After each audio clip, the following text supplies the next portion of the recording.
नमस्कार दोस्तों, मैं राकेश कुमार आप सभी का आपके अपने YouTube चैनल तैयारी जीत की बाई आर के सर में स्वागत करता हूं। और दोस्तों आज 20 जनवरी 2021 के रेलवे एनटीपीसी की फर्स्ट शिफ्ट और सेकेंड शिफ्ट का एग्ज़ाम ख़त्म हो चुका है। और दोस्तों यहाँ पे मैक्सिमम क्वेश्चन मुझे मिल चुके हैं। यदि आपको क्वेश्चन याद है तो आप हमारे व्हाट्सएप नंबर पे भेज सकते हैं। हमारा व्हाट्सएप नंबर है 88819493। जी दोस्तों 88819493 ये हमारा व्हाट्सएप नंबर है। अगर आपको प्रश्न याद हैं तो आप कमेंट करके या फिर व्हाट्सएप करके भेज सकते हैं। और दोस्तों आप लोग इस वीडियो का पूरा पीडीएफ फाइल फर्स्ट शिफ्ट और सेकेंड शिफ्ट के सारे क्वेश्चन का पीडीएफ फाइल हमारे टेलीग्राम चैनल से जो कि बिल्कुल फ्री में डाउनलोड कर पाएंगे। बस करना है आपको कि हमारे टेलीग्राम ग्रुप को ज्वाइन करना है, जिसका लिंक वीडियो के डिस्क्रिप्शन में मिल जाएगा। आप बस वहां पे ज्वाइन कर लीजिए, आपको सारी पीडीएफ बिल्कुल फ्री में मिल जाएगी। तो चलिए यहाँ पे सबसे पहले हम सेकेंड शिफ्ट का क्वेश्चन देखेंगे, उसके बाद फर्स्ट शिफ्ट का क्वेश्चन देखेंगे। आप लोग वीडियो को लाइक कर दीजिए और अपने दोस्तों के साथ शेयर कर दीजिए। तो चलिए पहला प्रश्न आया था कि निम्न में से देवकी नंदन खत्री का पुस्तक कौन है। जी दोस्तों निम्न में से देवकी नंदन खत्री की पुस्तक कौन है, तो चंद्रकांता आपका राइट आंसर हो जाता वहाँ पे चंद्रकांता। ठीक है, चलिए एक प्रश्न आया था कि भारतीय संविधान में पार्लियामेंट राइट कहाँ से लिया गया है, यानी किस देश से लिया गया था, तो ये अमेरिका से लिया गया था। अगर आपके ऑप्शन में यूएसए होगा तो दोस्तों वो भी आपका राइट आंसर हो जाएगा। यूएसए अमेरिका को ही कहा जाता है। एक प्रश्न आया था कि बनिहाल दर्रा कहाँ पर स्थित है या फिर कहाँ पे है। जी दोस्तों बनिहाल दर्रा कहाँ पे है, तो दोस्तों ये जम्मू कश्मीर में है। जी दोस्तों जम्मू कश्मीर में है बनिहाल दर्रा। चलिए एक प्रश्न आया था कि भारत में यूनिसेफ की ऑफिस कहाँ पर है। जी दोस्तों भारत में यूनिसेफ की ऑफिस कहाँ पे है, तो दोस्तों ये नई दिल्ली में है। जी दोस्तों नई दिल्ली में। और दोस्तों आप लोग यूनिसेफ का हेडक्वार्टर कहाँ पे है, यानी यूनिसेफ का मुख्यालय कहाँ पे है, कमेंट करके आप लोग बताइए। चलिए एक प्रश्न आया था कि यक्षगान कहाँ का लोक नृत्य है। जी दोस्तों यक्षगान कहाँ का लोक नृत्य है, तो आपका राइट आंसर हो जाएगा कर्नाटक का। एक प्रश्न आया था कि गल्फ स्ट्रीम कहाँ से गुजरती है, तो दोस्तों ये दो जगहों से गुजरती है, मैक्सिको से और गल्फ से। तो आप लोग कमेंट करके ज़रूर बताएं कि आपके ऑप्शन में क्या दे रखा था। पहला प्रश्न था इंटरपोल का मुख्यालय कहाँ पर है। जी हाँ दोस्तों इंटरपोल का मुख्यालय कहाँ पर है, तो दोस्तों ये लियोन फ्रांस में है। जी हाँ दोस्तों लियोन फ्रांस में है। और दोस्तों इसके वर्तमान में अध्यक्ष कौन है, तो मेंग होंगवेई। जी हाँ दोस्तों मेंग होंगवेई जो कि वर्तमान में इंटरपोल के अध्यक्ष हैं।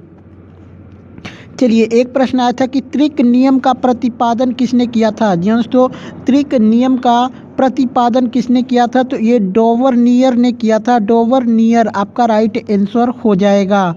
दोस्तों आप लोग वीडियो को लाइक जरूर करिएगा। एक प्रश्न आया था दोस्तों कि छत्रपति शिवाजी टर्मिनस को कब चालू किया गया था, तो दोस्तों ये 1853 में चालू हुआ था। और दोस्तों इस प्रश्न में थोड़ा सा डाउट है, आप लोग कमेंट करके जरूर बताइए कि ये क्वेश्चन आया था या फिर नहीं। एक प्रश्न आया था दोस्तों कि कैल्शियम ऑक्साइड का दूसरा नाम क्या है, तो दोस्तों कैल्शियम ऑक्साइड को बहुत नाम से जाना जाता है। सभी नाम को मैंने यहाँ पे मेंशन कर दिया है, आप लोग कमेंट करके ज़रूर बताइएगा कि आपके ऑप्शन में क्या दिया था। तो यहाँ पे पहला हो जाएगा क्विकलाइन, उसके बाद बर्नट लाइम, उसके बाद अनसलेकेड लाइम, उसके बाद पेबल लाइम। तो आप लोग कमेंट करके ज़रूर बताइए कि इनमें से कौन सा ऑप्शन आपके में था। ठीक है, इनमें से कौन सा जो नाम है वो आपके ऑप्शन में दिया हुआ था। एक प्रश्न आया था कि यूएनईपी का मुख्यालय कहाँ पर है। जी दोस्तों यूएनईपी का मुख्यालय कहाँ पे है, तो दोस्तों ये नैरोबी केन्या में है। जी दोस्तों अगर देश का नाम पूछा होगा तो केन्या हो जाएगा, अगर सिटी का नाम पूछा होगा तो नैरोबी में इसका मुख्यालय है। एक प्रश्न आया था दोस्तों कि लक्षद्वीप में कौन सी भाषा सबसे ज़्यादा बोली जाती है। जी दोस्तों लक्षद्वीप में सबसे ज़्यादा बोली जाने वाली भाषा कौन है, तो ये मलयालम आपका राइट आंसर हो जाएगा। वहाँ पे मैक्सिमम लोग मलयालम बोलते हैं। एक प्रश्न आया था दोस्तों कि महात्मा गांधी ने पहली बार किस यूनिवर्सिटी में भाषण दिए थे। जी हाँ दोस्तों, महात्मा गांधी ने पहली बार किस यूनिवर्सिटी में भाषण दिए थे? तो ये बनारस हिंदू यूनिवर्सिटी में भाषण दिए थे। कब दिए थे? तो 14 जनवरी 1916 में इन्होंने ये भाषण दिया था, मकर संक्रांति के दिन। और दोस्तों इसी दिन बनारस हिंदू यूनिवर्सिटी की स्थापना भी हुई थी। ठीक है, चलिए एक प्रश्न आया था कि हाइड्रोजन को मेजर करने के लिए किस मीटर का प्रयोग किया जाता है? दोस्तों हाइड्रोजन को मेजर करने के लिए किस मीटर का प्रयोग किया जाता है? तो दोस्तों ये पीएच मीटर एक होता है जो कि एक इलेक्ट्रॉनिक मीटर है। ठीक है, इसी का प्रयोग किया जाता है। एक प्रश्न आया था दोस्तों, ये थोड़ा सा डाउट है, आप लोग कमेंट करके बताइए एग्जैक्टली क्वेश्चन क्या था कि 1984 में किसको यूनेस्को में जोड़ा गया था? दोस्तों ये यूनेस्को में जोड़ा गया था 1984 में, तो कोणार्क का सूर्य मंदिर जो कि 1984 में यूनेस्को की धरोहर में जोड़ा गया था। एक प्रश्न आया था दोस्तों कि सेकेंड लाइन ऑफ वाटर किसे कहा जाता है? जी दोस्तों, सेकेंड लाइन ऑफ वाटर किसे कहा जाता है? तो दोस्तों इसके पहले भाग को सतही रन ऑफ कहा जाता है और दूसरे भाग को भूजल प्रवाह कहा जाता है। तो आप लोग कमेंट करके ज़रूर बताइएगा कि आपके ऑप्शन में क्या दिया था, या फिर ये क्वेश्चन आया था या फिर नहीं। एक प्रश्न आया था दोस्तों कि निम्न में से कौन वीडियो फाइल से संबंधित नहीं है? जी हाँ दोस्तों, निम्न में से कौन वीडियो फाइल से संबंधित नहीं है? तो JPEG जो कि वीडियो फाइल से संबंधित नहीं है, ये इमेज से रिलेटेड है। तो ये आपके ऑप्शन में दिया हुआ था और यही आपका राइट आंसर हो जाएगा। तो दोस्तों IPL 2020 में सबसे ज़्यादा रन किसने बनाया था, या फिर IPL 2020 में ऑरेंज कैप जो है वो किसको मिली थी? तो दोस्तों IPL 2020 में जो सबसे ज़्यादा रन बनाए थे KL राहुल ने बनाए थे। ये पंजाब इंडिया जो किंग्स 11 पंजाब है उसके कैप्टन थे और इन्होंने 670 रन बनाए थे, जो कि सबसे ज़्यादा बनाए थे। और दोस्तों इसीलिए इनको ऑरेंज कैप मिला था। ठीक है, और यहाँ पे बात करते हैं पर्पल कैप किसको मिला था? तो दोस्तों पर्पल कैप कगिसो रबाडा को मिला था। इन्होंने 30 विकेट लिए थे। और दोस्तों सर्वाधिक मूल्यवान खिलाड़ी में जोफ्रा आर्चर को मिला था सर्वाधिक मूल्यवान खिलाड़ी का अवार्ड। तो आप लोग इस बात को भी ध्यान रखें, हो सकता है कि सेकेंड शिफ्ट के एग्जाम में इससे रिलेटेड और क्वेश्चन आपको देखने को मिल सकता है। एक प्रश्न आया था कि दिल्ली के गेटवे ऑफ इंडिया की डिज़ाइन किसने की थी? तो दोस्तों ये जॉर्ज बिटेट ने की थी। दोस्तों जॉर्ज बिटेट ने की थी। और दोस्तों इसकी वास्तुकला कंपनी कौन थी? हो सकता है कंपनी का नाम भी पूछ सकता है, तो गैमन इंडिया जो कि इसकी कंपनी थी। तो आप लोग कमेंट करके ज़रूर बता सकते हैं, हो सकता है कि गैमन इंडिया आपके ऑप्शन में दिया हो या फिर जॉर्ज बिटेट दिया था। आप लोग कमेंट करके ज़रूर बताएं। और दोस्तों जो इसकी 1911 में किंग जॉर्ज और रानी मैरी की मुंबई की यात्रा को याद करने के उपलक्ष्य में ये बनाया गया था।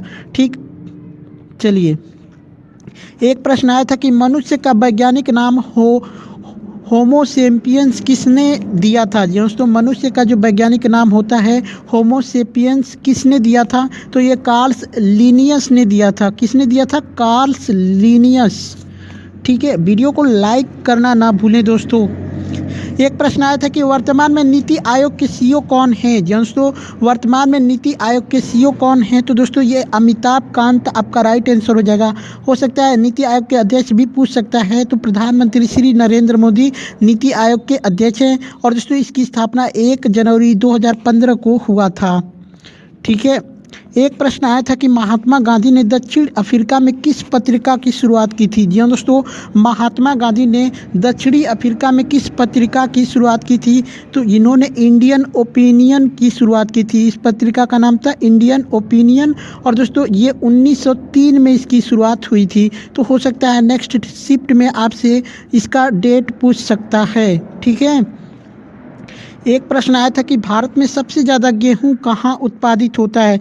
दोस्तों इस क्वेश्चन पे थोड़ा सा डाउट है। अगर सबसे ज़्यादा गेहूं कहाँ पे उत्पादित होता है ये पूछेगा तो उत्तर प्रदेश आपका राइट आंसर हो जाएगा। और एक लड़के ने हमको ये बताया कि गेहूं का वैज्ञानिक नाम पूछा था, तो गेहूं का वैज्ञानिक नाम होता है ट्रिटिकम। दोस्तों ट्रिटिकम एस्टिवम। दोस्तों ट्रिटिकम एस्टिवम ये जो कि गेहूं का वैज्ञानिक नाम है। तो आप लोग कमेंट करके ज़रूर बताएं कि आपके एग्ज़ाम पेपर में कौन सा क्वेश्चन दिया था, लेकिन क्वेश्चन दिया ज़रूर था। ठीक है, चलिए, एक प्रश्न आया था कि ग्रहों के गति के नियम किसने दिए थे। जी दोस्तों, ग्रहों के गति के नियम किसने दिए थे, तो केपलर ने दिया था और इन्होंने 3 नियम दिए थे। हो सकता है आपसे पूछ सकता है कि केपलर ने ग्रहों के कितने नियम दिए थे, तो 3 नियम इन्होंने दिए थे। एक प्रश्न आया था दोस्तों कि टकला मकान मरुस्थल कहाँ पर स्थित है। जी दोस्तों, टकला मकान मरुस्थल कहाँ पे स्थित है, तो दोस्तों ये सिंजियांग, जी दोस्तों सिंजियांग प्रांत में, जो कि चीन में पड़ता है। तो आप लोग कमेंट करके ज़रूर बताएं कि किस अगर देश का नाम दिया होगा तो चीन आपका राइट आंसर हो जाएगा। एक प्रश्न आया था कि वर्तमान में श्रीलंका के राष्ट्रपति कौन है। जी दोस्तों, वर्तमान में श्रीलंका के राष्ट्रपति कौन है, तो ये हो जाएगा गोतबया राजपक्षे। जी दोस्तों, गोतबया राजपक्षे जो कि वर्तमान में श्रीलंका के राष्ट्रपति हैं। एक प्रश्न आया था दोस्तों कि प्रशांत महासागर से संबंधित प्रश्न आया था, एग्जैक्टली प्रश्न नहीं मिल पाया है। आप लोग कमेंट करके जरूर बताएं कि एग्जैक्ट में क्वेश्चन क्या आया था। यहाँ पे एक प्रश्न आया था कि निम्न में से किसे पद्म विभूषण दिया गया था। दोस्तों, निम्न में से किसे पद्म विभूषण दिया गया था, तो दोस्तों आपके ऑप्शन में बछेंद्री पाल का नाम दिया था। इनको वर्ष 1984 में दिया गया था ये पुरस्कार, ठीक है, माउंट एवरेस्ट पे चढ़ाई करने के लिए। एक प्रश्न आया था कि C++ की खोज किसने की थी। जी दोस्तों, C++ की खोज किसने की थी, तो ये बाजार ने, जी दोस्तों बाजार ने स्ट्रोट स्टफ ने किया था। कब किया था, तो ये 1979 में किया था, ठीक है। एक प्रश्न आया था कि कांग्रेस की पहली महिला अध्यक्ष कौन थी। जी दोस्तों, कांग्रेस की पहली महिला अध्यक्ष कौन थी, तो सरोजनी नायडू हो जाएगा आपका राइट आंसर। और दोस्तों इनको महात्मा गांधी ने भारत की कोकिला नाम से भी नाम दिया था, भारत की कोकिला, ठीक है। एक प्रश्न आया था कि अक्टूबर 2020 तक आरबीआई के गवर्नर कौन थे। जी दोस्तों, अक्टूबर 2020 तक आरबीआई के गवर्नर कौन थे, तो ये शक्तिकांत दास आपका राइट आंसर हो जाएगा। एक प्रश्न आया था कि नीति निर्देशक सिद्धांतों को किस संविधान में संशोधित किया गया था, या फिर किस संविधान संशोधन में जोड़ा गया था, यह सब कुछ प्रश्न आ सकता है। तो ये 42वां संविधान संशोधन अधिनियम 1976, ठीक है। चलिए, एक प्रश्न आया था कि डिवाइडेड इंडिया के लेखक कौन है। जी दोस्तों, डिवाइडेड इंडिया के लेखक कौन है, तो राजेंद्र प्रसाद आपका राइट आंसर हो जाएगा। एक प्रश्न आया था कि 2007 में शांति का नोबेल पुरस्कार किसे दिया गया था, तो दोस्तों ये inter governmental panel on climate change संस्था थी, इसको दिया गया था। कौन संस्था थी, inter governmental panel of climate change, ठीक है, ये एक संस्था थी, उसी को दिया गया था शांति का नोबेल पुरस्कार 2007 में। एक प्रश्न आया था कि national art gallery of modern art कहाँ पर स्थित है। जी दोस्तों, national art gallery of modern art कहाँ पे स्थित है, तो दोस्तों ये नई दिल्ली में स्थित है। तो दोस्तों इतने सारे प्रश्न मुझे मिले थे। आप लोग कमेंट करके ज़रूर बताएं कि ये वीडियो आप सबको कैसी लगी। अच्छी लगी हो तो लाइक ज़रूर करें और अपने दोस्तों के साथ शेयर करें। चलिए चलते हैं, मिलते हैं नेक्स्ट वीडियो में, तब तक के लिए जय हिंद।